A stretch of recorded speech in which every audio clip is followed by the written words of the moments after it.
রাজা কোনো একটা অপরাধীকে সাজা দিয়েছে, হয় তুমি 100টা পেঁয়াজ খাও অথবা 100টা বেতের বাড়ি খাও। তো স্বাভাবিকভাবেই সবার একটাই চিন্তা, পেঁয়াজ সহজলভ্য, আমরা পেঁয়াজ খাই।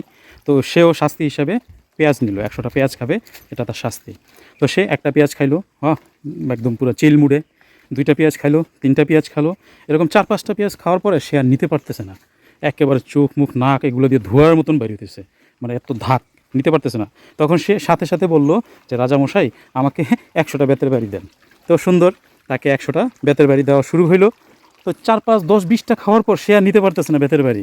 এখন সে আবার বলতেছে যে রাজামশাই আমাকে পেঁয়াজটাই দেন, বেতের বাড়ি আমি সহ্য করতে পারতেছি না। এরকম আবার পেঁয়াজ সে 20-30টা খাওয়ার পরে আর সহ্য করতে পারতেছে না, দম যায় যায় অবস্থা।